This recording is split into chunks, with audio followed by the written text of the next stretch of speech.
En la cadena SER, Hoy por Hoy, con Ángeles Barceló. Son las 8:30 de la mañana, las 7:30 en Canarias. Tiempo para el análisis, tiempo para el abierto de este viernes. Terminamos esta primera semana del arranque de la temporada aquí en Hoy por Hoy con Cristina Monge. ¿Qué tal? Muy buenos días. Muy buenos días, Ángeles. Nacho Corredor, ¿qué tal? Muy buenos días. Buen día. Y José Miguel Contreras, ¿qué tal? Muy buenos días. Buenos días. Bienvenidos a los tres. Ya Muchas sé, os he gracias. escuchado algunos durante el verano, pero empezamos temporada esta semana y vamos con toda la actualidad que sigue marcado por los mismos temas que han estado capitalizando las noticias esta primera semana, este arranque de curso también político, porque vamos a seguir hablando de financiación autonómica o de financiación singular, en algún caso, porque la agenda del día y la agenda del fin de semana está muy centrada en ello. Ya saben que Pedro Sánchez dijo esta semana que se iba a reunir con todos los presidentes autonómicos, también evidentemente los del Partido Popular, para hablar de financiación. Alberto Núñez Feijóo quiere exhibir una imagen de unidad con sus varones y por eso hoy está prevista esa reunión de todos los varones populares con el presidente del partido, Mariela Rubio. Hola de nuevo. Hola de nuevo, Ángeles. Va a intentar coordinar con sus varones cuál va a ser la estrategia, pero de momento ya hay alguien que quiere marcar el perfil propio, Isabel Díaz Ayuso, que quiere marcar el tono más duro en la oposición a Pedro Sánchez, y por eso les propuso ayer al resto de presidentes autonómicos del Partido Popular que no aceptaran estas reuniones bilaterales con el presidente del gobierno. Vaya, que le dieran plantón al presidente del gobierno, pero la mayoría de varones, Mariela, discrepan si quieren asistir a esas reuniones con Pedro Sánchez.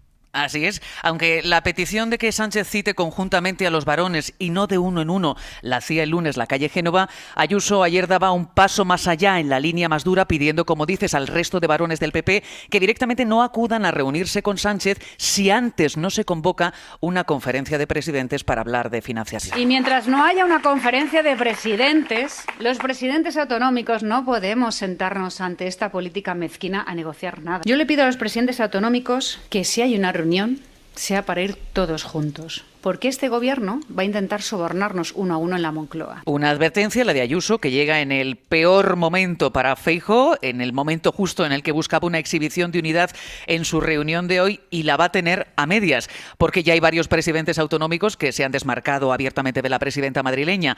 Aunque el foro para hablar de financiación, dicen, ha de ser siempre multilateral, acudiremos a la llamada de Sánchez para hablar de los asuntos de nuestras comunidades. Así lo han señalado, por ejemplo, desde Galicia, Extremadura, Comunidad Valenciana o Murcia, donde hablaba así su presidente López Miras. Para hablar de un sistema de financiación autonómica tiene que hacerse de forma multilateral, y estoy deseando de que me convoque para sentarme con él, reunirme con él y poder decirle esto a la cara. Yo tengo muchas cosas que hablar con el presidente del gobierno y quiero sentarme con él. Está previsto que tras la reunión de Feijóo con sus varones salga hoy un documento que no va a recoger una propuesta específica de reforma del sistema de financiación, porque hay, Ángeles, también hay diferencias entre regiones, pero que según la calle Génova sí va a incluir el compromiso de todos los presidentes populares de no pactar nada relacionado con financiación de manera bilateral.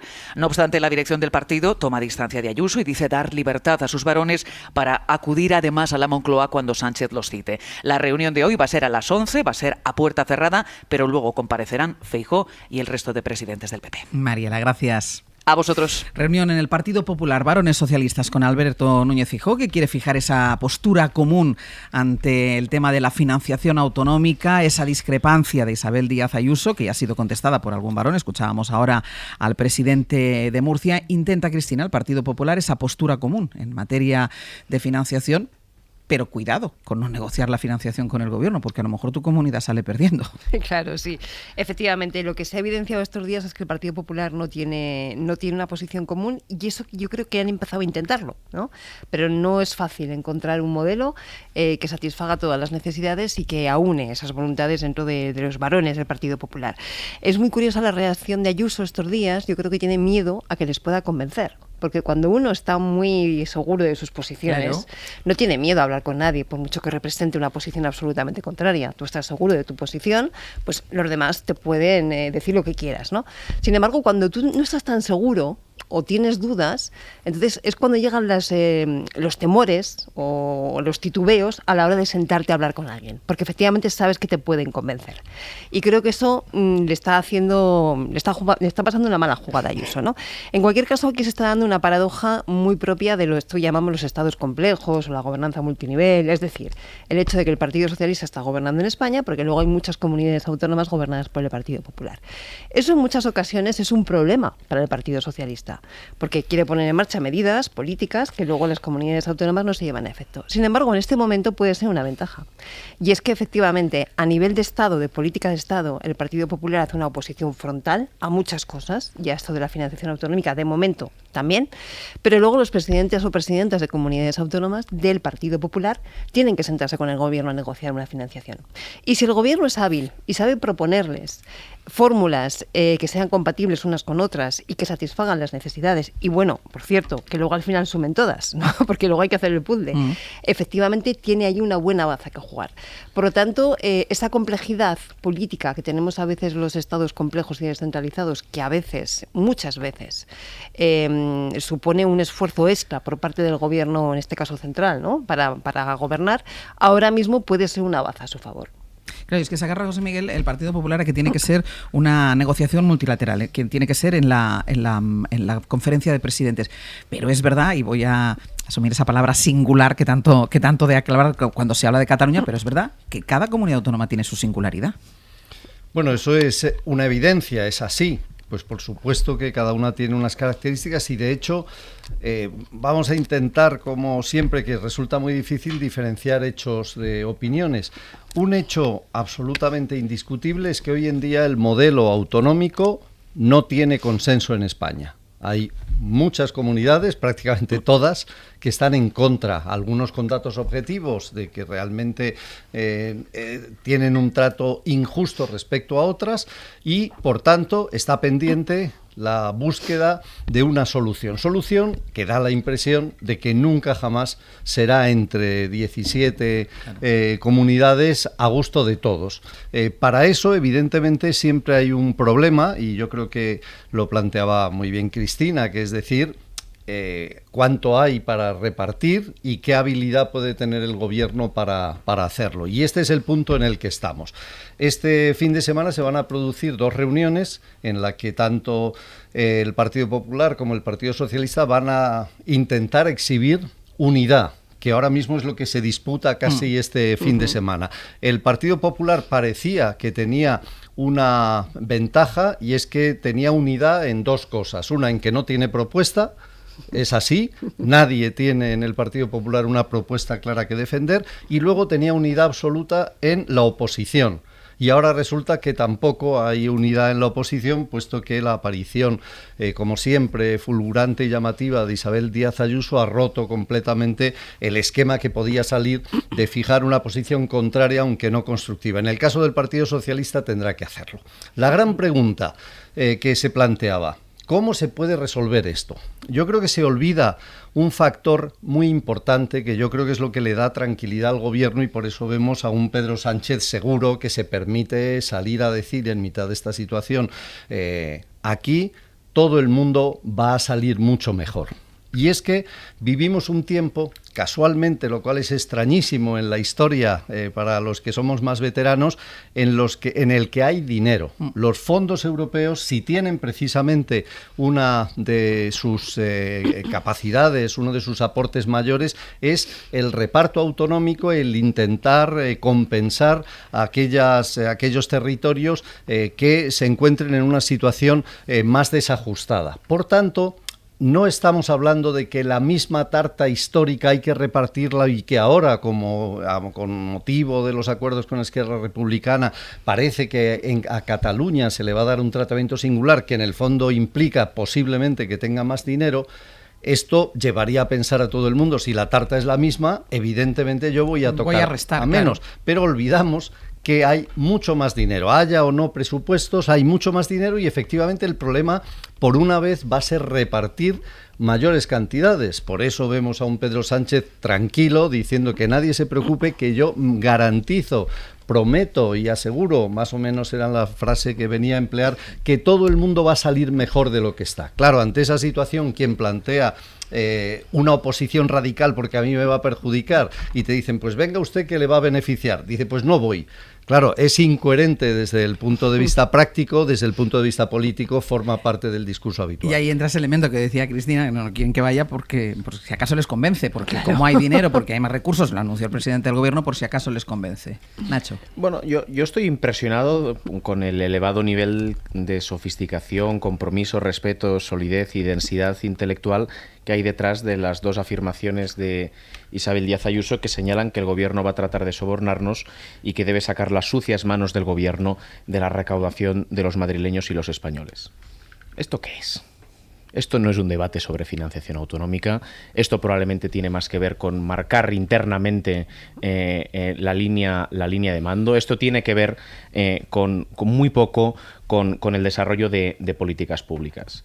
Porque efectivamente, si hoy cogiéramos distintas comunidades autónomas, por poner dos ejemplos, como la Comunidad Valenciana o Castilla y León, hay diferencias de criterios, porque hay comunidades autónomas que consideran que el número de personas que viven habitualmente debe ponderar mucho en el peso de la financiación. Otros creen que la dispersión que hace que se encarezcan los servicios públicos en aquellas comunidades más despobladas como Castilla y León debe ser compensada de alguna manera. Otras dicen que la población flotante, es decir, aquella que solo va, por ejemplo, en verano, condiciona mucho el desarrollo de los servicios públicos y, por tanto, tiene que estar previsto en el sistema de financiación ese impacto y, desde luego, no hay un criterio compartido. Pese a todo el ruido generado alrededor del acuerdo entre Esquerra Republicana y el PSC para la investidura en Cataluña, la realidad es que este debate, que es un debate que hace años que debería haber sido abordado, tenemos un sistema de financiación caducado que se hizo en un momento donde, por ejemplo, Cataluña tenía 2 millones menos de habitantes, es decir, está desactualizado y no tiene la capacidad de dar respuestas a las necesidades que tenemos. La realidad es que si no hubiera sido por ese acuerdo, el debate sobre la financiación no se hubiera abierto en nuestro país. Y ese acuerdo en particular a lo que apunta es a un camino hacia el que yo creo que vamos a tener que ir, que es el de la corresponsabilidad de las comunidades autónomas. Se ha acabado que usted exija por un lado dinero al Estado, pero por otro lado haga rebajas fiscales. Pues es que a lo mejor es usted quien tiene que recaudar y por tanto se corresponsabiliza cuando usted rebaja un impuesto de aquellos ingresos que usted tiene. A los que renuncia. Efectivamente. Y este debate es también, pese a que el inicio de la intervención contrastaba con lo que ahora voy a decir, creo que también es un buen síntoma. Porque si cogemos perspectiva de la evolución del debate público de los últimos años, donde hablábamos de crisis institucionales, donde hablábamos de debates existencialistas identitarios, hoy estamos hablando de cómo las comunidades autónomas que tienen las competencias de educación y sanidad tienen más capacidad para poder desarrollar esas competencias. Y eso es la política.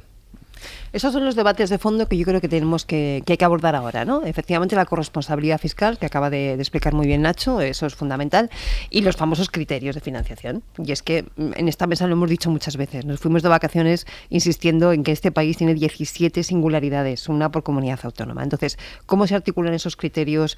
¿Cómo se ponen en la balanza? ¿Cómo se asegura esa corresponsabilidad fiscal? Todo eso es el debate de fondo. Y eso es un debate, y es lo que a mí me da un poco más de miedo en ese sentido, es un debate que no va solamente de 2 años. Es decir, ahora estamos diciendo hay más recursos, y es verdad. Pero esos recursos tienen el tiempo acotado. Quedan 2 años de fondos europeos. ¿Qué pasa después, ¿no? ¿Qué ocurre cuando esos criterios, que sean los que hoy hay que acordar, sean los que sean, luego tengan que aplicarse en el 2028, en el 2029, cuando en el 2030, ya no haya esos fondos, cuando ya no existan esos recursos? Por lo tanto, yo creo que es importante que hoy centremos la discusión no solamente en números, que también, lógicamente, va a ser imprescindible y tiene que ser así, sino en los criterios sobre los que se apoyen esos gobiernos. Porque ese fue el debate de fondo fundamental y es el que dibuja el modelo territorial del Estado. ¿A quiénes el fondo no estamos hablando solamente de dinero, que ya de por sí es mucho. Estamos hablando del modelo de organización territorial del Estado. Ahí es nada. Justamente, por cierto, una de las asignaturas que la transición quedaron, no diré en suspenso, ni mucho menos, pero sí un poco en pausa, ¿no? Como el Estado de momento lo dejamos aquí, que es hasta donde podemos llegar en el acuerdo, y ya veremos a ver qué pasa. Bueno, pues 40 y tantos años después, efectivamente esto se está reabriendo ahora, y se reabre vía financiación autonómica, que es la manera más clara de reabrirla, pero en una discusión que no solamente es numérica, sino que es de criterios de fondo.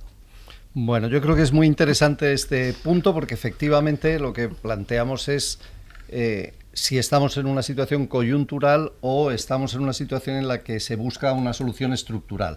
Da la sensación, y esto es importante que lo sepamos, una solución estructural, perdón, esto sí que no es un hecho, es una opinión, no habrá nunca.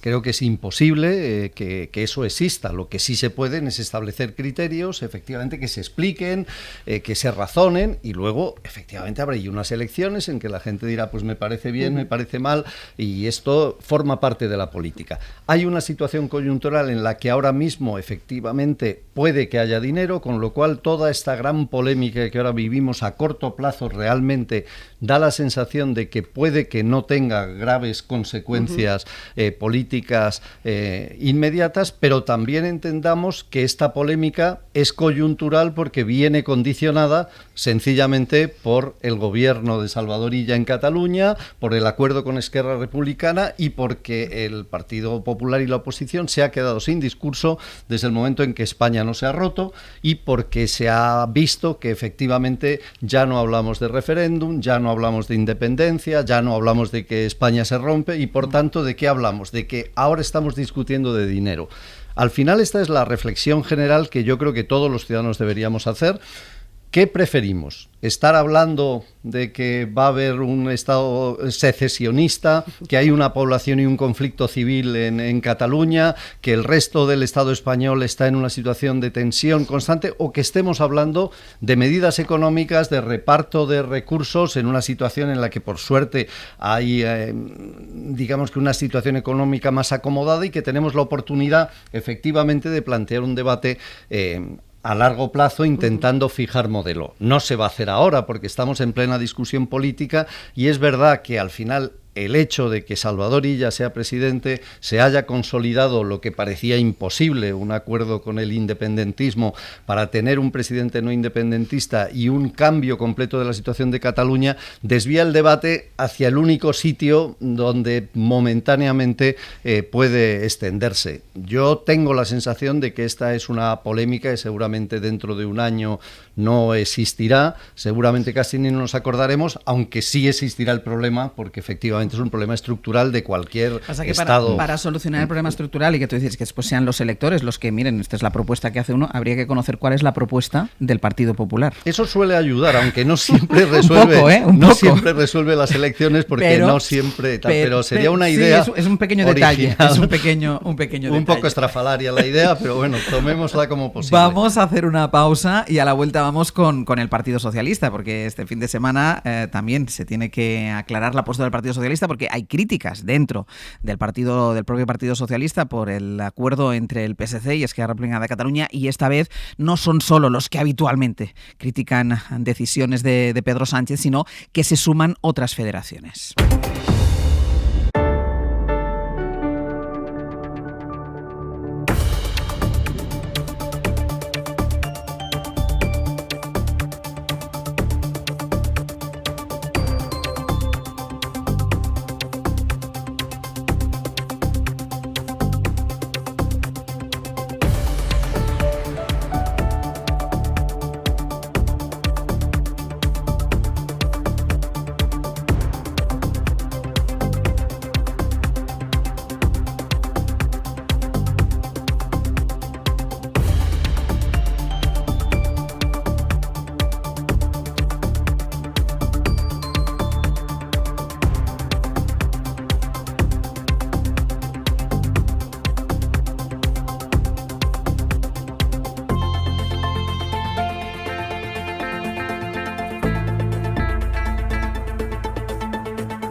En la cadena SER, Hoy por Hoy, con Ángeles Barceló.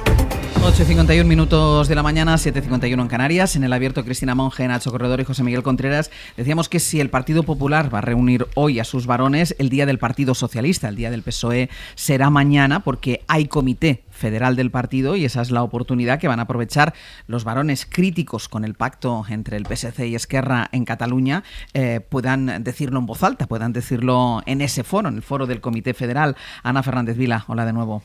Hola de nuevo, Ángeles. Ayer por primera vez escuchamos a un miembro del Gobierno, fue la ministra de Defensa, Margarita Robles, decir que probablemente tendrían que haber explicado mejor ese pacto, qué quiere decir exactamente esa financiación singular de Cataluña, ese pacto con Esquerra.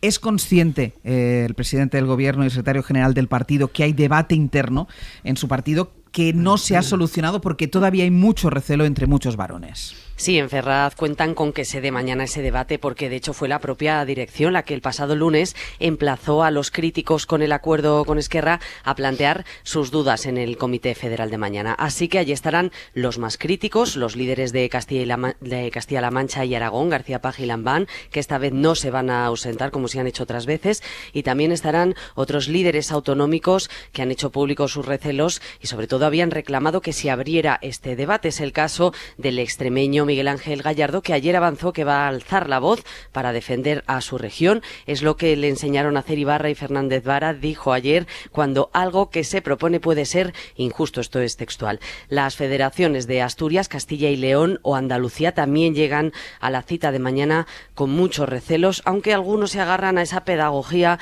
que ha empezado a hacer esta semana Pedro Sánchez y su vicepresidenta María Jesús Montero, garantizando un modelo solidario y justo, aunque sin mucho detalle.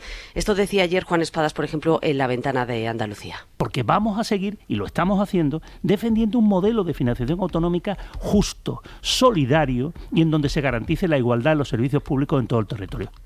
Desde Ferraz insisten en que el acuerdo con Esquerra ya deja negro sobre blanco que la financiación será solidaria, como decías, pero hay voces que reconocen que no se está explicando bien. Esto decía ayer Margarita Robles en Antena 3. A los españoles no se les engaña, los españoles son muy listos y entienden perfectamente. Entonces quizá todos deberíamos explicar mejor las cosas. Mañana Pedro Sánchez tiene otra oportunidad y piensa entrar en el debate, eso nos dicen desde Ferraz. Será la primera vez que trate este asunto en persona con sus varones en un comité federal que además tiene el cometido de convocar oficialmente el 41 Congreso Federal para este otoño, un año antes de lo previsto, un congreso que desencadenará la renovación de buena parte de las federaciones autonómicas. Ana, gracias. A vosotros. De los varones críticos con la financiación singular para Cataluña, con el acuerdo con Esquerra, el líder del Partido Socialista en Madrid, Juan Lobato, que estuvo ayer aquí en la SER, en La Ventana de Madrid. Roberto Torija, hola de nuevo. Hola, buenos días. Dos cosas que te dijo ayer Lobato en la conversación que mantuvisteis en La Ventana. Primero, dio a entender que no le gusta ese pacto con Esquerra. Eso ya lo dijo en su momento y ayer dijo, prefiero no decirlo aquí o no repetirlo aquí, lo voy a decir en el foro en el que tengo que decirlo, que es en ese comité federal, pero después también respondió a los rumores que corren insistentemente últimamente sobre la posibilidad de que Pedro Sánchez lo reemplace al frente del PSOE de Madrid. Sí, sobre esto último, Lobato reconoce el ruido de sables en el PSOE contra su liderazgo, algo que está más visto que el tebeo, dice, y critica la posibilidad de que desde Ferraz alguien trate de quitarle la silla. Yo creo que no, porque sería una locura y porque tenemos muy claro el proyecto y porque además cuáles son las razones. Esto es un poco la historia del PSOE de Madrid, ¿no? Yo llevo 2 años y medio de secretario general, pero he visto otros 20 y pico en la oposición, ¿no? Y es toda la vida igual. Pide por eso respeto al proyecto político que empezó a construir en Madrid hace menos de 3 años. Lo que pido, hombre, es que se nos deje trabajar, coño, porque es que aquí te parten la cara con Ayuso todos los jueves para que en 2 titulares de medios de comunicación, además no muy progresistas, te estén tirando a la cara estos temas.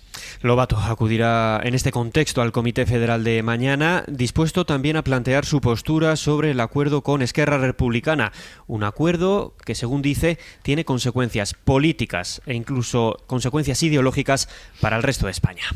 Torija, gracias. Hasta luego. Pues hablaremos de las dificultades históricas del Partido Socialista aquí en Madrid, pero antes, Nacho, decíamos, no solo es el Partido Popular, varones socialistas, y no son los de siempre. No es solo Paje, no es solo Lambán, sino escuchábamos a Espadas, escuchábamos también a Lobato, recelosos con ese acuerdo por la financiación autonómica. Sí, lo que pasa que en relación al acuerdo de investidura del PSC, que lo pacta el PSC, no lo pacta el Gobierno de España, lo pacta un partido que es autonómico para gobernar en esa comunidad autónoma con Esquerra Republicana de Cataluña, tengo la sensación de que se han mezclado varias cosas, ¿no?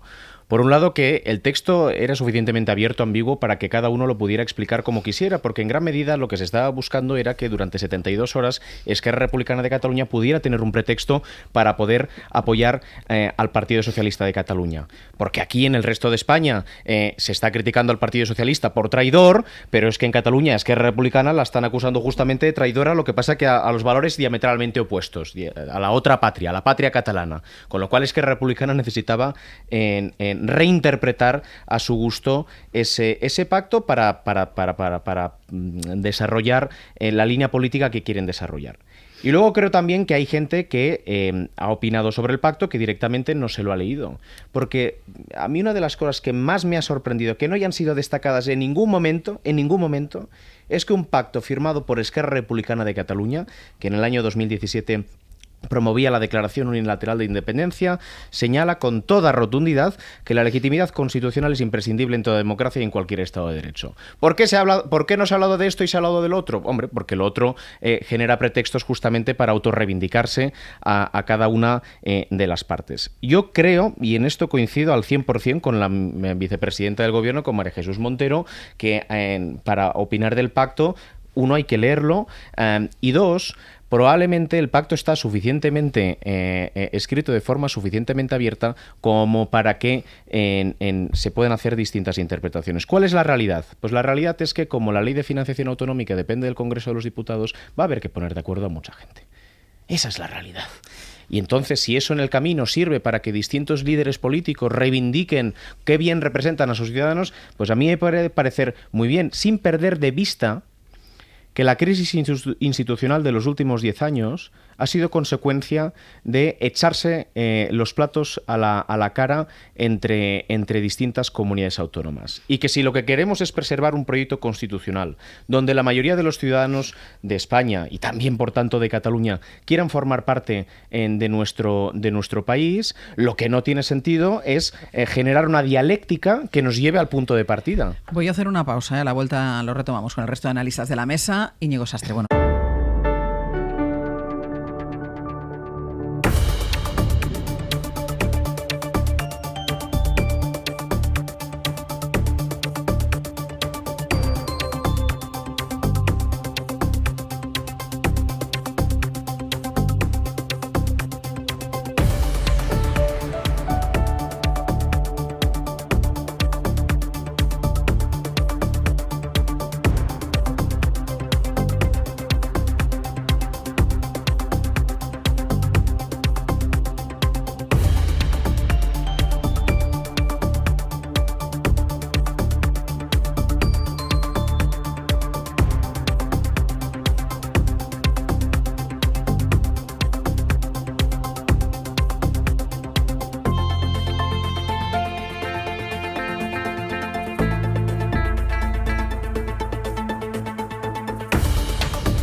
Son las 9:01 de la mañana, las 8:01 en Canarias. En la cadena SER,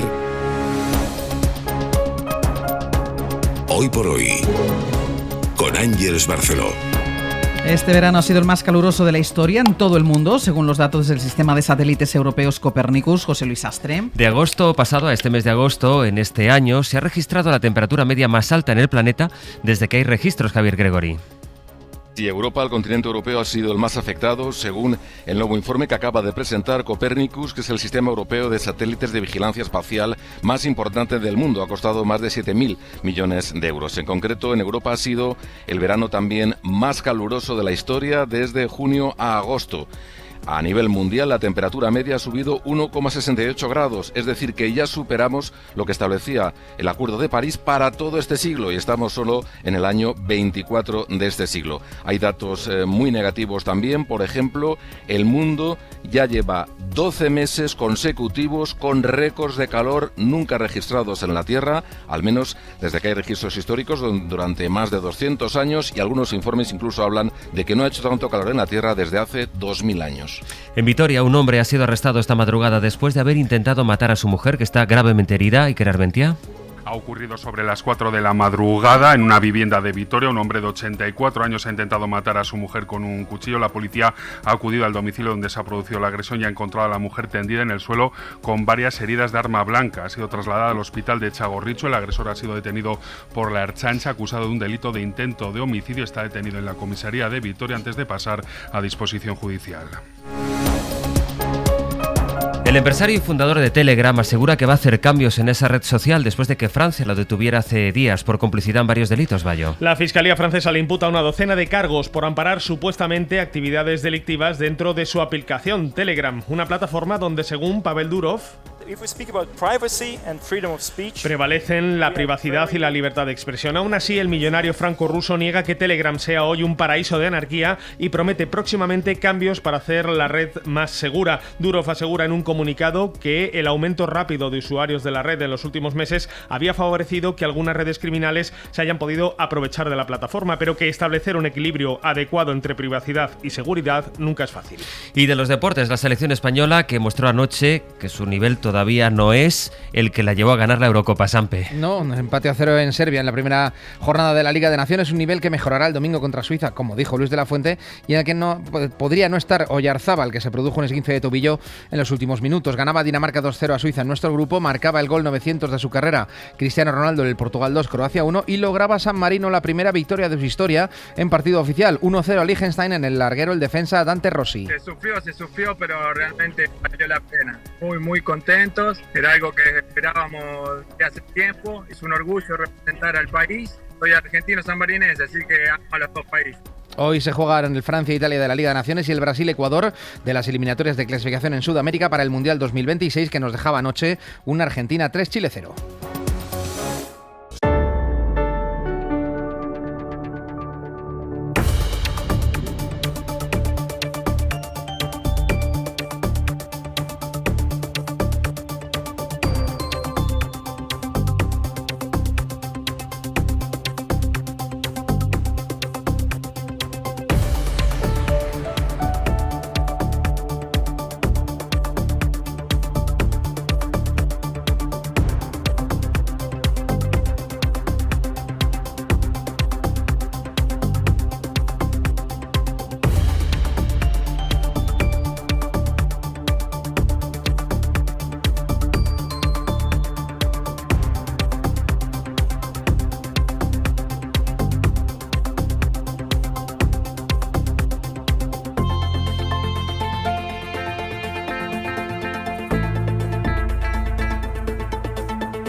En la cadena SER, Hoy por Hoy, con Ángeles Barceló.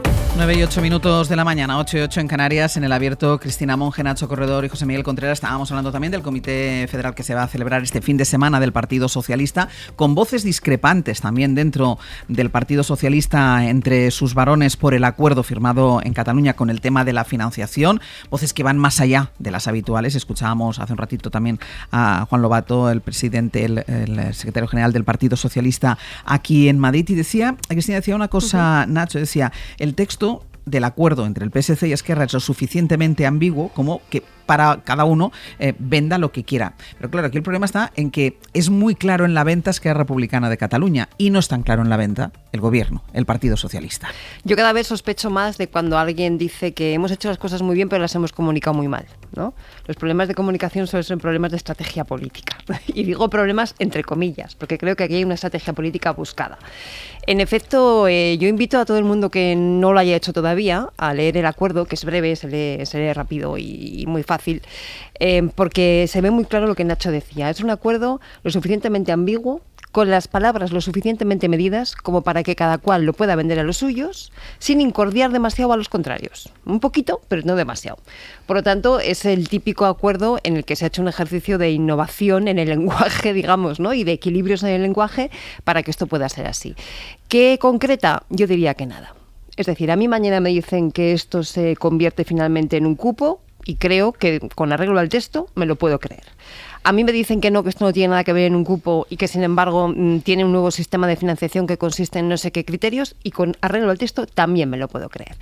Claro, esto viene a decir o viene a significar que en el fondo lo que se ha hecho ha sido intentar darle a Esquerra Republicana una pista de aterrizaje de alguna forma, ¿no? Un aval para que pudiera vender a sus bases un voto de apoyo al gobierno de Illa. Un voto de apoyo que, por cierto, salió por muy poco, quiero recordarlo, ¿no? Y eso con toda la ventaja que el PSC le había dado a Esquerra en este acuerdo y en la explicación del acuerdo. Porque hasta el día de hoy todavía los que han llevado la iniciativa de la explicación, los únicos que han explicado lo que habían firmado, efectivamente ha sido Esquerra. Pero lo del PSOE o lo del PSC o lo del PSC y el PSOE, por lo que antes Nacho diferenciaba muy bien, obviamente no es casualidad. O sea, responde a una estrategia de querer darle a Esquerra esa ventaja para legitimar la votación. ¿Qué ocurre ahora? Pues que ahora, efectivamente mañana, primer Comité Federal después del acuerdo y previo a la celebración de ese congreso ya anunciado. Y ahora es cuando efectivamente el Partido Socialista va a tener que explicar dentro a los suyos exactamente en qué consiste este acuerdo o a dónde quieren llegar. Porque hay una cosa muy llamativa y es que no se ha explicado a la sociedad, pero al parecer por las reacciones tampoco lo han explicado en el interno. Es decir, tampoco lo han explicado a los varones o a los líderes territoriales, aunque sea pidiendo discreción, que estas cosas se hacen, ¿no? Tú puedes negociar un acuerdo, decir, mira, esto es muy delicado, de momento pensamos que no tenemos que salir a la palestra a explicar detalles, pero internamente que sepáis que las líneas básicas van por aquí, ¿no? Eso tampoco parece ser que se haya hecho a tenor de las reacciones que ha habido. Por lo tanto, estamos ahora mismo pues en un punto de inflexión donde esa estrategia de calla y dejarle la explicación al otro para que pueda venderlo a los suyos, pues ha tocado a su fin y ahora es cuando efectivamente va a tener que empezar a concretar. Pero también el Partido Socialista necesitaría venderlo a los suyos. Claro, por eso que ahora es cuando llega el momento en el que tienen que venderlo a los suyos. Entonces, en el Comité Federal de mañana, en lo que pasa en los próximos días y por supuesto en ese congreso de noviembre, será donde tendrán que explicar a los suyos qué han hecho y sobre todo a dónde quieren ir, ¿no? José Miguel. Yo creo que en ocasiones, y ahora está de moda la cuestión, se critica a los jueces, yo creo que con razón, cuando se promueven procesos prospectivos y juicios prospectivos. Creo que en política, y me permito una autocrítica desde el periodismo, tenemos demasiada tendencia a hacer política predictiva. Es decir, los tiempos que necesitamos para hacer bien nuestro trabajo, para contar a la gente lo que pasa, no coinciden con los tiempos que la política necesita para hacerlos públicos. Y aquí está la base del problema. Partamos del punto original. El punto original es una gestión política realmente inverosímil, que es que ahora nos hemos acostumbrado, que Salvador Illa es presidente de la Generalitat, que un político no independentista hoy es presidente de la Generalitat con el apoyo de los principales partidos independentistas. De verdad, paremos un segundo, pensemos lo que estamos diciendo.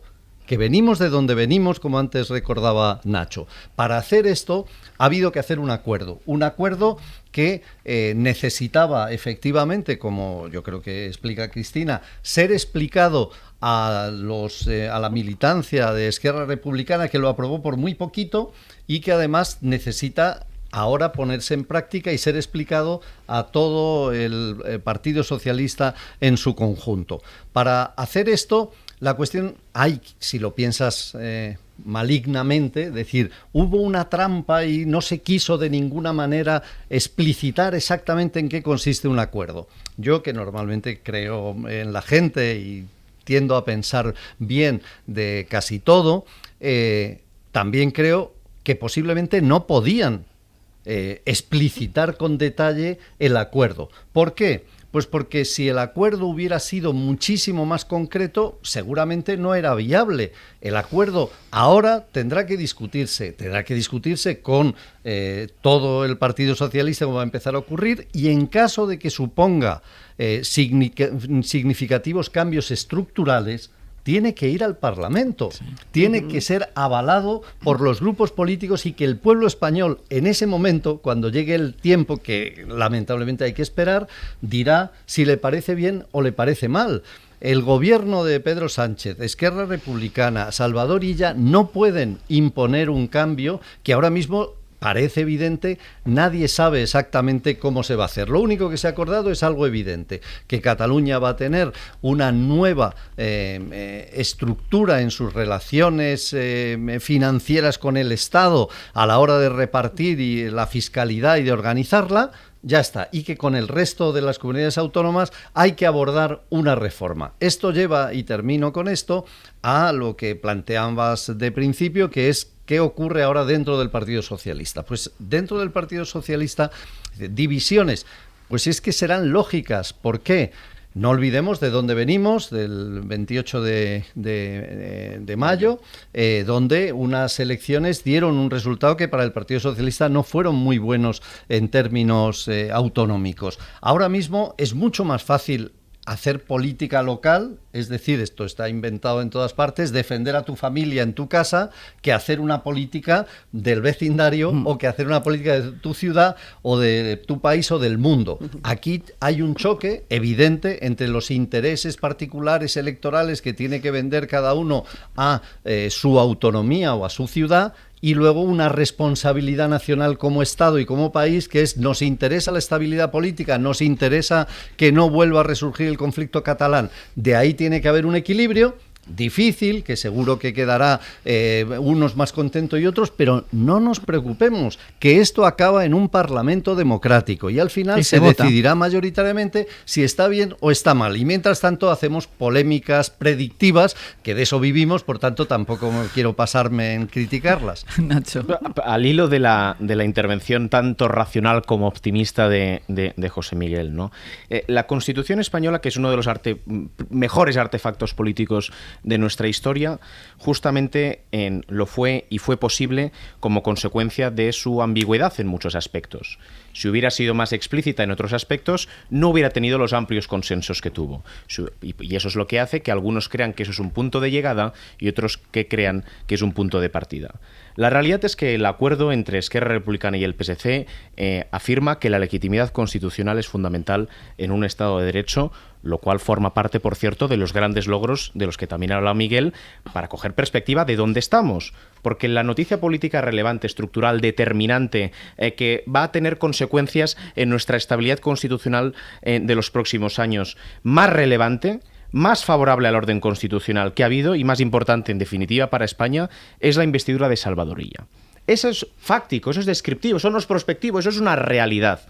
Es una realidad que por primera vez desde los años 80 no hay una mayoría nacionalista en el Parlamento de Cataluña. Es una realidad, fáctico.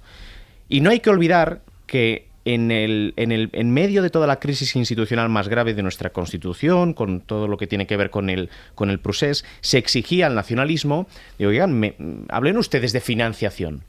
Bueno, lo que no puede ocurrir tampoco es que cuando estamos en ese terreno que era deseable, se quiera expulsar el debate público, porque entonces, ¿cuál es la alternativa? No se vayan, pero tampoco estén con nosotros. Pues ese es un país en el que yo tampoco creo. Y obviamente es normal, como pasa en el terreno de los presidentes autonómicos del Partido Popular, que cada uno tenga su visión de cómo debe articularse territorial y financiera y desde la perspectiva de la financiación autonómica nuestro país. Pero la realidad es que hay otros modelos, y no hace falta ir muy lejos, como el alemán, donde las comunidades autónomas tienen la capacidad, los Länders tienen la capacidad de recaudación. Y eso no rompe la unidad de la República Federal Alemana. El Estado en Alemania tiene la recaudación de algunos impuestos, por ejemplo, las importaciones y exportaciones, pero muchísimos de los impuestos, una gran parte de los impuestos, los recaudan los Länder. Y eso no hace más débil a la unidad de Alemania, sino al contrario, que corresponsabiliza a las distintas administraciones de las decisiones que toman y, desde luego, tiene la capacidad de articular territorialmente un país que aspira a convivir. Pausa y seguimos.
Hoy por hoy, con Ángeles Barceló. 9:21 minutos de la mañana, 8:21 en Canarias. En el abierto, Cristina Monge, Nacho Corredor y José Miguel Contreras. Iba a cambiar ya de asunto, pero a Cristina le ha quedado algo por decir sobre el tema de la financiación y no quiero yo que se vaya a casa con esta cosa. Qué bien, mil gracias. No, un apunte solamente, ¿no? Y es que hoy, 6, si no me equivoco, 6 de septiembre del 2024, la situación en Cataluña tiene absolutamente nada que ver con el 6 de septiembre del 2017. Yo creo que eso es obvio, evidente, no hay que argumentarlo, ¿no? Ahora bien, el reto estaba en arreglar el lío con Cataluña y en Cataluña y al mismo tiempo mejorar España. ¿Y cuál es el riesgo en estos momentos de este acuerdo y de todo lo que está pasando? Pues que efectivamente se arregle el lío en y con Cataluña, pero que al mismo tiempo no solamente no se mejore España, sino que se creen nuevas tensiones y nuevas fracturas. Ese es para mí ahora mismo el desafío político que hay encima de la mesa. Entonces, una cosa, el logro de una cosa, no tiene que empañar la necesidad de solucionar lo otro. Sobre todo en un momento en el que yo creo que el mejor que ha definido esta legislatura ha sido Ortúzar, cuando dijo aquello de que el gobierno necesita todos los votos todos los días.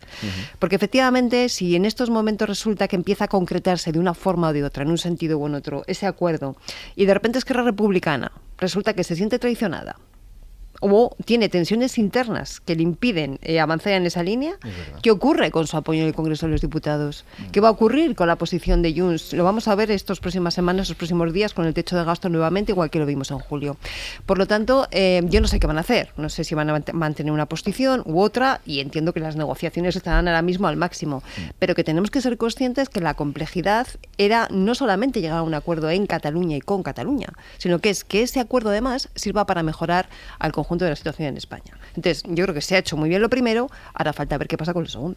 También ayudaría, Cristina, que desde la oposición se reconociera el esfuerzo. Por supuesto. O sea, sería mucho más fácil, y es verdad que se corre ese riesgo, sin ninguna duda, pero también ayudaría que desde la oposición se reconociera el cambio que ha habido en Cataluña del 17 a ahora, los esfuerzos que ha tenido que hacer y que ha tenido que hacer solo un partido. O un partido de coalición, sin ningún tipo de ayuda por parte de la oposición. Solo recordar que en esta política predictiva que se anuncia que va a ser difícil, hay una posibilidad de que salga bien. Es decir, que haya un acuerdo, existe como posibilidad.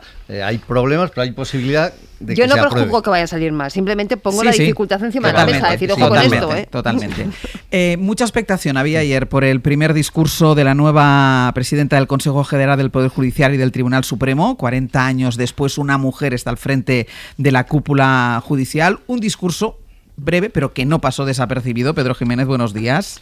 ¿Qué tal, Ángeles? Buenos días. Porque pidió Isabel Perelló a los poderes del Estado que no den instrucciones a los jueces, que no se intente controlar desde la política al Poder Judicial.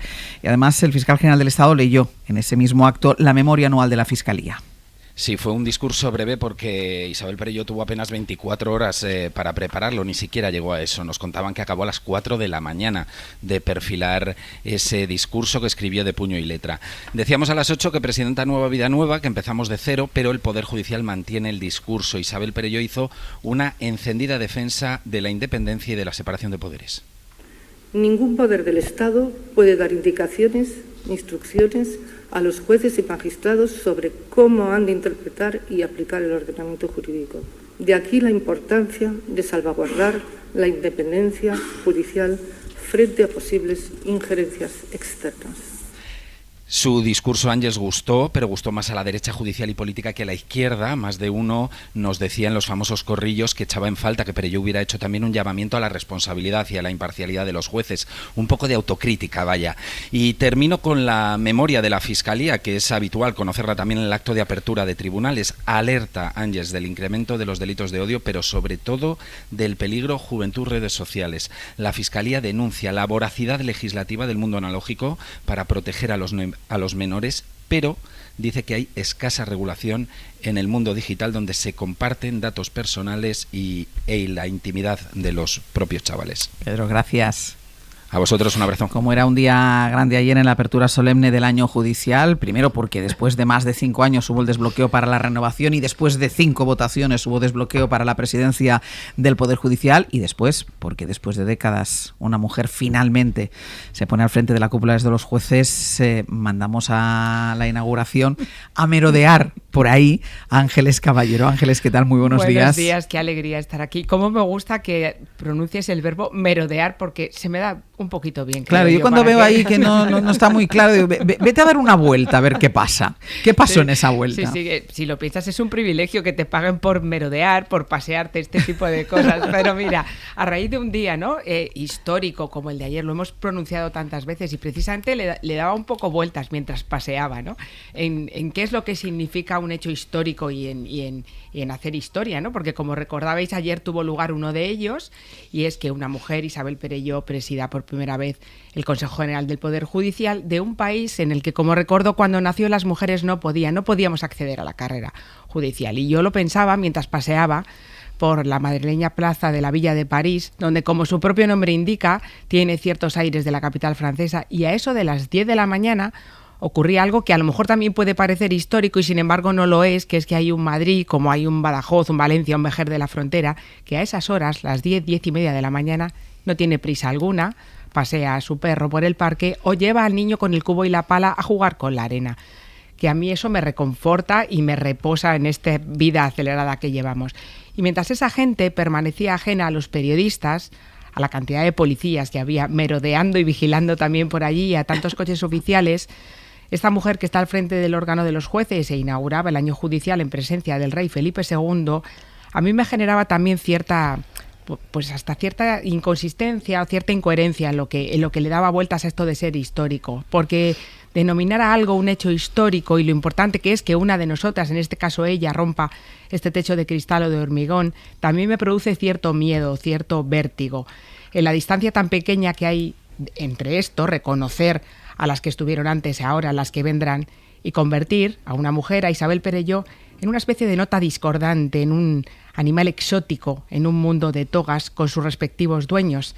Pregunté a alguien del Consejo General del Poder Judicial sobre qué iba a pasar dentro y me dijo: lo importante es el foco en ella, porque es en ella en quien estarán todos los ojos pendientes.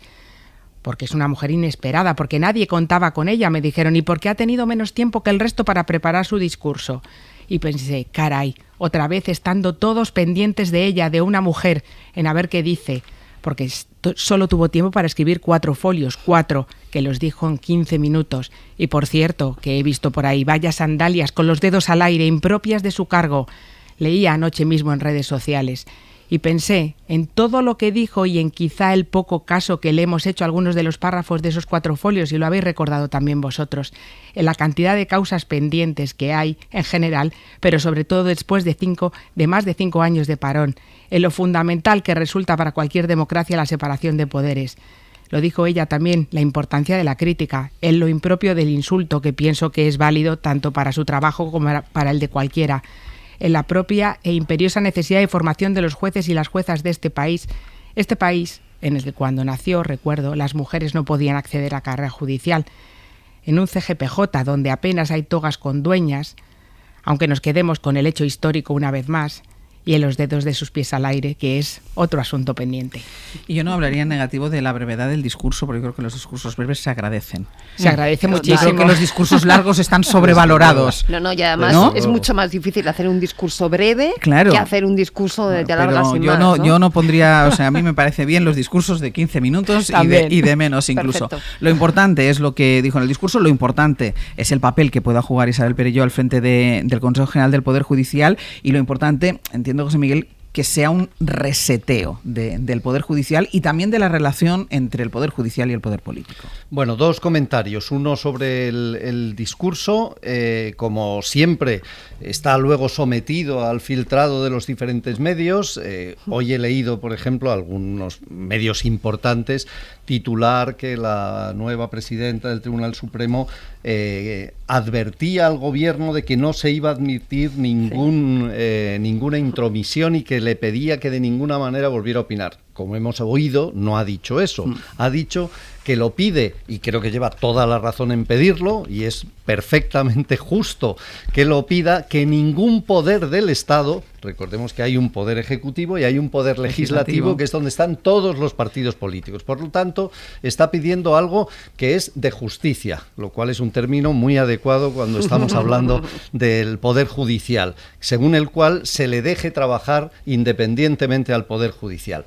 Quizá podía haber invertido medio minuto más en también pedir al Poder Judicial que no intervenga en la política, porque recordamos que hace no mucho hemos visto a jueces con toga manifestarse con pancartas contra decisiones políticas que en absoluto tenían vinculación ninguno con su papel como juristas. Por tanto, yo creo que aquí se abre, y vamos ya a la segunda parte del comentario, efectivamente una nueva etapa de reseteo que significa un cambio histórico, más allá, que le doy una importancia desde luego extraordinaria al hecho de que por fin sea una mujer, y me parece que es algo más que una anécdota, la que presida el Poder Judicial en España.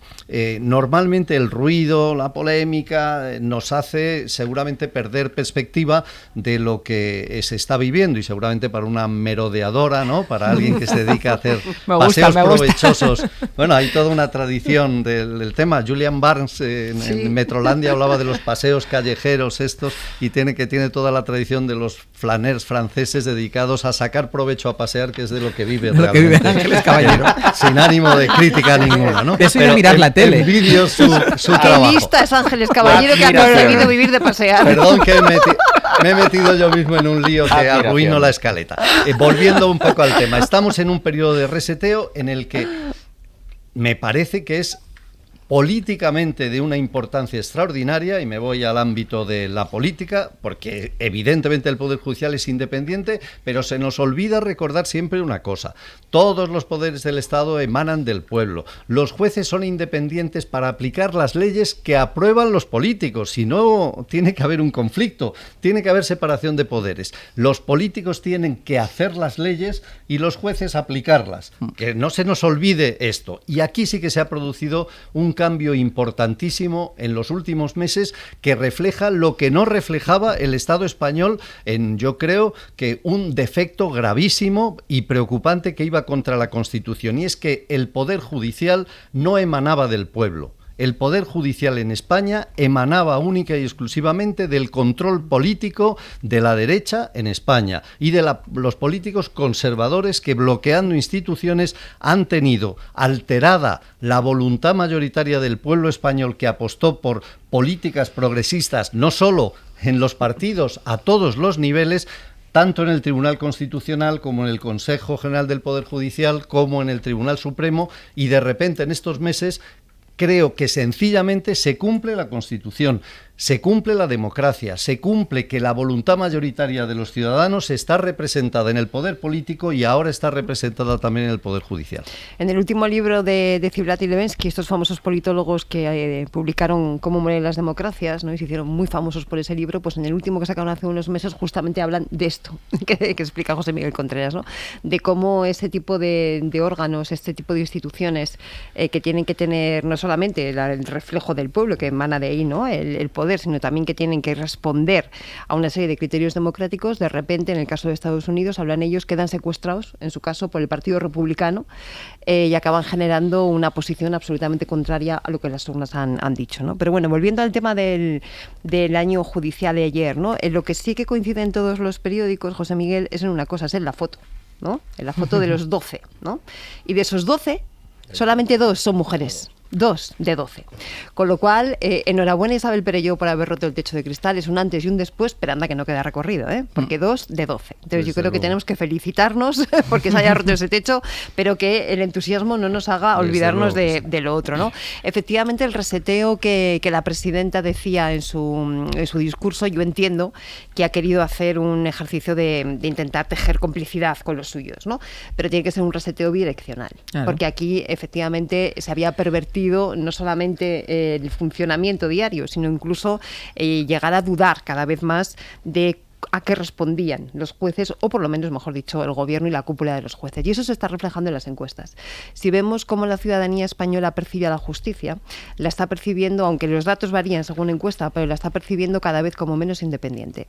Y eso se está viendo en las encuestas a lo largo de los años, sobre todo de los últimos años, y también en comparación con los países de nuestro entorno europeo. Es decir, hay una constatación empírica de cómo la ciudadanía está percibiendo en los últimos años, sobre todo, una justicia que es menos independiente y que, por lo tanto, no puede cumplirse la función que tiene asignada, ¿no? Yo creo que ese es el principal reto que tiene ahora mismo la presidenta. Nacho. Y donde probablemente haya un gran contraste entre la percepción del debate, el debate generalista y las altas instancias del ámbito jurídico, donde se percibe esa politización que acaba contaminando a la justicia ordinaria, que en su día a día está absolutamente alejada del poder político, ¿no? Hoy un juez instructor de los juzgados de Vilanova y la Geltrú no está condicionado por el alcalde de Vilanova y la Geltrú, ni por el presidente de la Diputación de Barcelona, claro. ni por el presidente de la Generalitat. No, decía Argelia Queralte, que es vocal del Consejo, una de las nuevas vocales del Consejo General del Poder Judicial esta semana en Agenda Pública, que el propio nombramiento de la nueva presidenta es una señal de cambio, ¿no?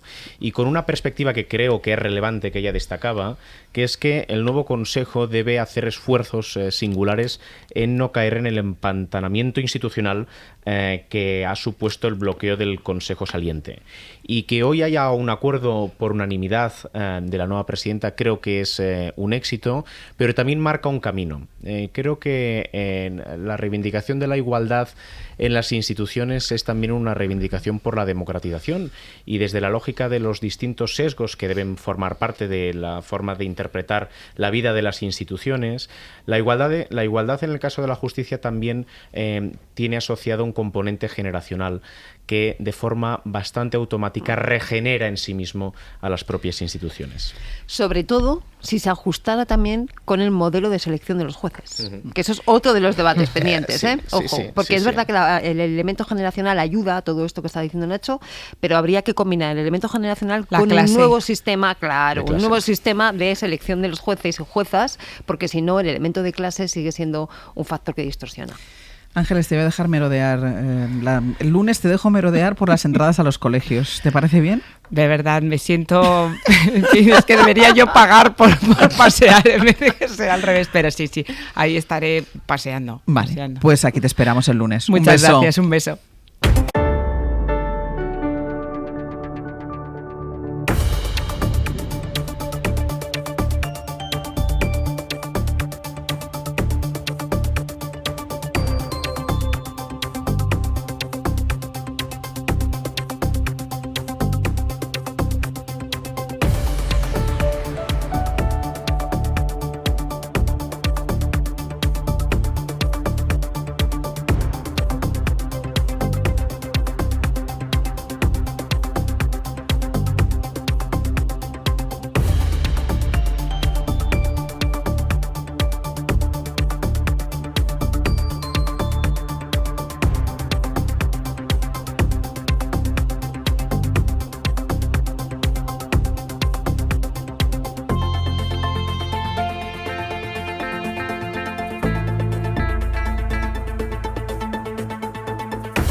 Ángeles Barceló. 9:40 minutos de la mañana, 8:40 en Canarias, en el abierto Cristina Monge, Nacho Corredor y José Miguel Contreras. Voy a salir un momentín al exterior porque ha sido noticia también el nombramiento del primer ministro en Francia. No se ha impuesto el consenso, sino que se ha impuesto el perfil de derechas de Emmanuel Macron. El presidente de la República ha nombrado primer ministro 2 meses después de las elecciones legislativas y ha sorprendido mucho que su elección ha sido Michel Barnier, conservador, precisamente del partido que quedó en último lugar en las últimas elecciones legislativas. Francia, Lucía Riera, buenos días.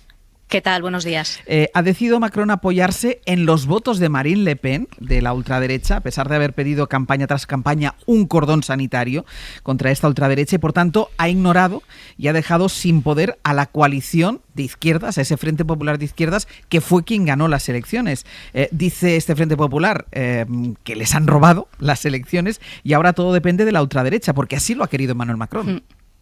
Casi 2 meses después de las elecciones, tras el récord de la Cuarta y de la Quinta Repúblicas de un gobierno en funciones, hasta 51 días han sido, y tregua olímpica mediante, Macron pues ha encontrado finalmente lo que buscaba, un primer ministro más bien de coexistencia que de cohabitación, eso dicen, porque la elección de Michel Barnier, exministro con Chirac y con Sarkozy, excomisario europeo, pues es más bien la de una continuación del macronismo sustentado, como decías, en la extrema derecha.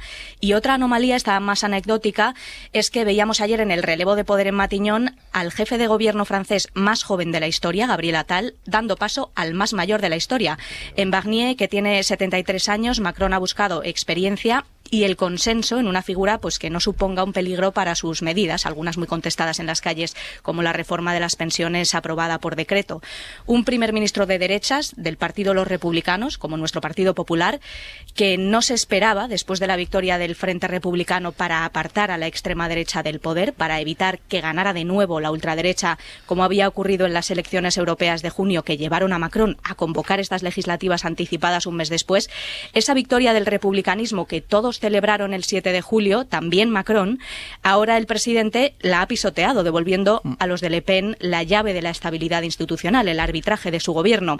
Y eso no va a ser gratis. De entrada ya la agrupación nacional ha dicho que no va a censurar el gobierno de Barnier, va a esperar a conocer sus políticas, en ese discurso de política general que tradicionalmente pues, se hace para exponer el programa de gobierno, pero sí ha presentado algunas exigencias, fundamentalmente que se respete a sus votantes, y esto es bastante abierto. Les interesa, como sabemos, la lucha contra la inmigración y la inseguridad, y van a presionar pues, por medidas como la representación proporcional o sobre el poder adquisitivo y las finanzas públicas. Y Michel Barnier encarna una derecha liberal que ha defendido medidas como el control estricto de la inmigración, la jubilación a los 65 años, la reducción de impuestos o el relanzamiento de la energía nuclear.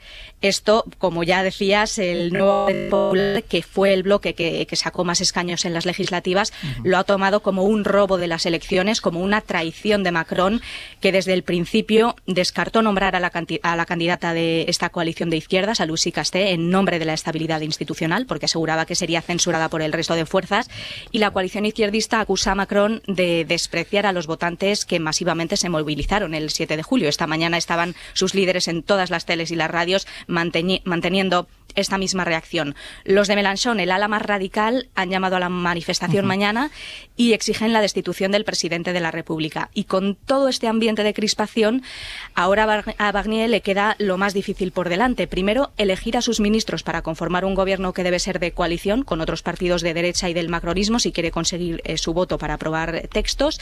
A esta nueva tarea ya se ha puesto esta mañana con consultas que va a empezar ahora a las 10:30 por los de su propio partido. Y luego, pues, negociar más aún. Por algo fue el negociador del Brexit, negociar con una Asamblea Nacional poco abierta a cooperar y con un tiempo muy, muy limitado. En rojo en el calendario está el 1 de octubre, día que debe presentarse el presupuesto general del año próximo, porque de lo contrario la administración del país podría sufrir un bloqueo. Pero además esperan en la mesa pues, una pila de asuntos dejados en suspenso desde la dimisión del gobierno de Attal el 16 de julio en materias de educación, sanidad, agricultura. Especialmente es urgente atajar problemas como la degradación de establecimientos escolares, la saturación de los hospitales o dar respuesta a las reivindicaciones del sector agrícola, que se ha movilizado mucho estos últimos meses. Asuntos para los que el propio Barnier reconocía ayer en el discurso que hará falta escuchar mucho y mucho respeto. Lucía, muchísimas gracias. Gracias, hasta luego. Esta es la situación, ¿eh? Vamos a ver qué pasa en los próximos días. Os pido muchísima brevedad, pero querías hablar tú del tema Barnier desde que has llegado, Nacho. Porque probablemente el escenario no es óptimo, pero no se puede alimentar el discurso de que se han robado unas elecciones. Ese debate me suena en lógica local también. Quien gana las elecciones tiene una posición preeminente que le tiene que hacer gobernar. Y probablemente se ha llegado a este escenario porque dentro del nuevo Frente Popular, la Francia insumisa ha sido intransigente. El punto óptimo que había para que liberales, ecologistas, socialistas y republicanos tuvieran un nuevo gobierno era el ex primer ministro Bernard Cazeneuve, que era la propuesta primera que hizo Macron, que desde la Francia insumisa se dijo que ni hablar, porque consideraron que el hecho de haber quedado primeros les daba el poder de poder imponer a un primer ministro. Y en el sistema constitucional francés lo relevante no es tener apoyos a favor, sino que no tengas una mayoría amplia de apoyos en contra. Y por eso se ha tomado esta decisión, que, insisto, no es óptima, sabiendo que Barnier, por mucho que... Por cierto, mañana se pueden aprobar con este primer ministro, con socialistas y ecologistas, unos presupuestos si se quiere. Barnier es un tío que a los 14 años estaba colgando carteles del general de Gaulle, que es el mito fundacional de Francia. Es la persona que en nombre de todos los europeos ha negociado el Brexit. O sea, no es un puto facha que pasaba por ahí. No sé si queréis añadir algo más, No, pero Cristina. forma parte de un partido republicano que se negó a formar parte del cordón sanitario, de ese frente de cordón sanitario, que ha sido el partido menos votado en las últimas legislativas. Y yo creo que esta decisión decisión nos deja lecciones muy claras. Primero, la importancia de un buen diseño institucional.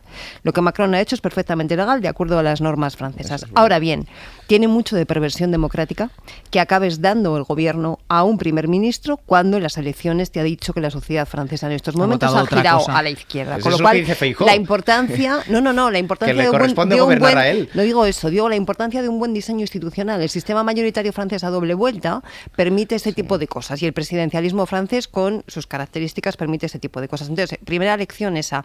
Segunda, sobre todo para la izquierda, ojo con celebrar antes de tiempo las noches electorales, porque luego hay que ver qué pasa más allá. José Miguel. Bueno, máxima brevedad. Hablábamos de que se produjo en Francia un hecho histórico, que es una especie de coalición preelectoral frente a Le Pen y frente a la ultraderecha, y el resultado posterior, según ha interpretado Macron, debido a multitud de dificultades, es poner el gobierno en manos de la ultraderecha, que es la que va a decidir el futuro. Este para mí es el titular. Es el titular, absolutamente.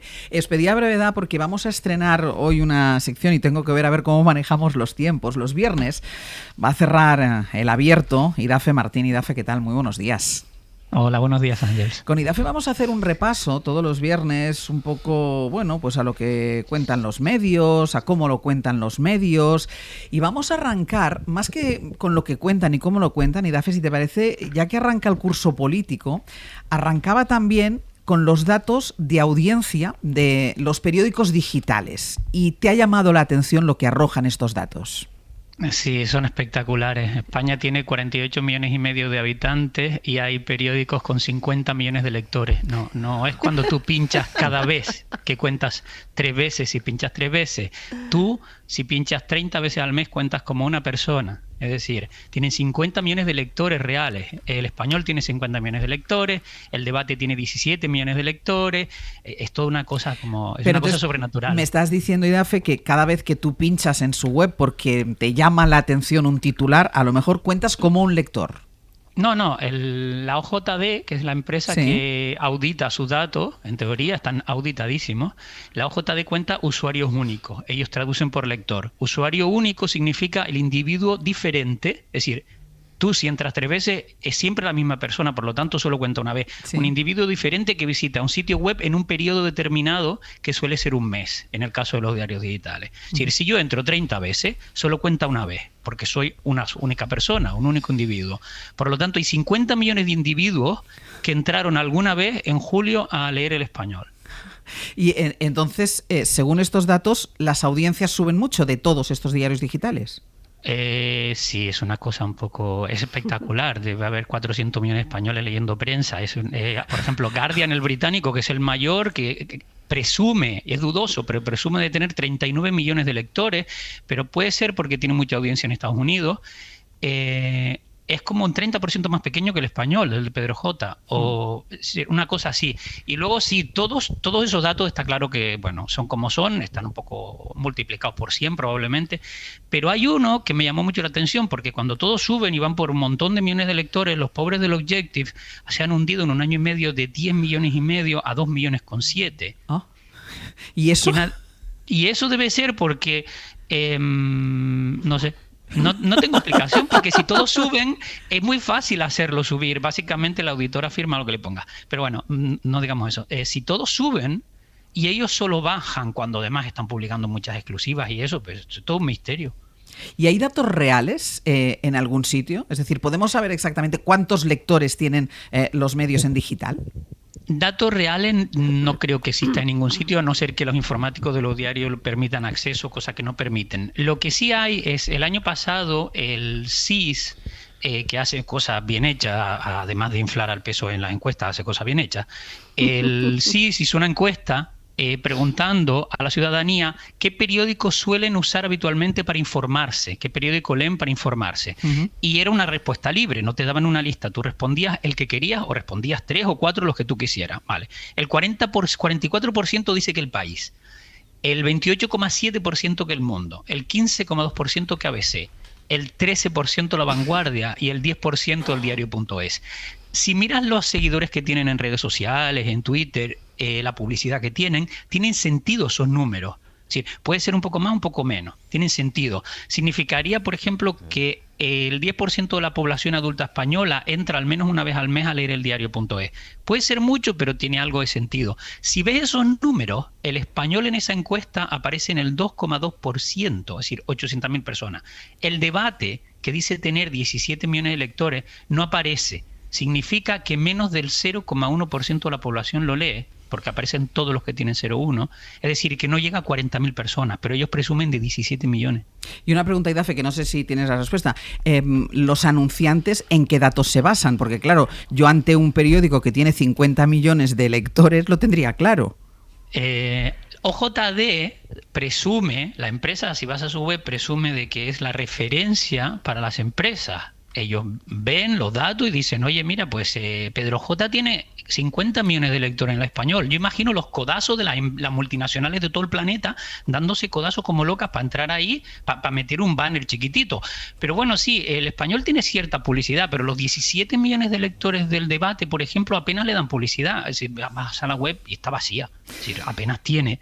Es una cosa muy rara, porque si yo sé que hay un medio con 17 millones de lectores y yo soy, no sé, Inditex, Telefónica, el otro, los tendría inundados de publicidad, pero no. Vamos. Idafe, muchísimas gracias. Seguiremos todos los viernes, ¿de acuerdo? Muchas gracias, Ángeles. Gracias a ti. Claro, 50 millones. Nosotros que tenemos 3 millones, vamos brindando con cava por las esquinas. Imagínate 50 millones, José Miguel. Bueno, la explicación, para que la gente dirá el misterio cuál es que muchas veces hay periódicos que bajo esa mancheta en realidad luego aglutinan multitud de otras publicaciones y de otras páginas web que cuando uno entra en realidad parece que van redirigidas. Que de hecho no saben ni que está entrando, por ejemplo, en el español. Pausa y seguimos.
Cadena SER.